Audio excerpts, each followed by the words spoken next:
မင်္ဂလာပါကျွန်တော်ကငငယ်ကလေးတွေကအေအောင်လူမြေကန်တပိတ်မှာကြီးပြင်းခဲ့တဲ့လူတစ်ယောက်ဖြစ်ပါတယ်ကျွန်တော်ချမ်းသူမျိုးကိုရောက်တဲ့အခါမှာနောက်ထပ်မွေးရမြေလေးတစ်ခုကိုပြန်ရောက်သွားသလိုခံစားလိုက်ရပါတယ်ကျွန်တော်နဲ့အတူတူချမ်းသူမြေအလှပါတွေကိုတွားပြီးခံစားကြည့်ကြရအောင်ငငင်တက်တက်လေးလျောင်းနေကြတဲ့တောင်တန်းကြီးတွေ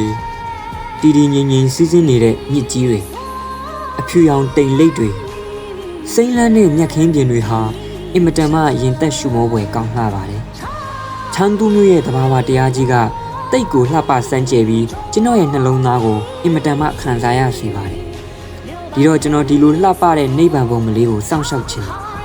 ကျွန်တော်နဲ့အတူတူချမ်းသူရဲ့အနှစ်သာရကိုခံစားလိုက်ကြရအောင်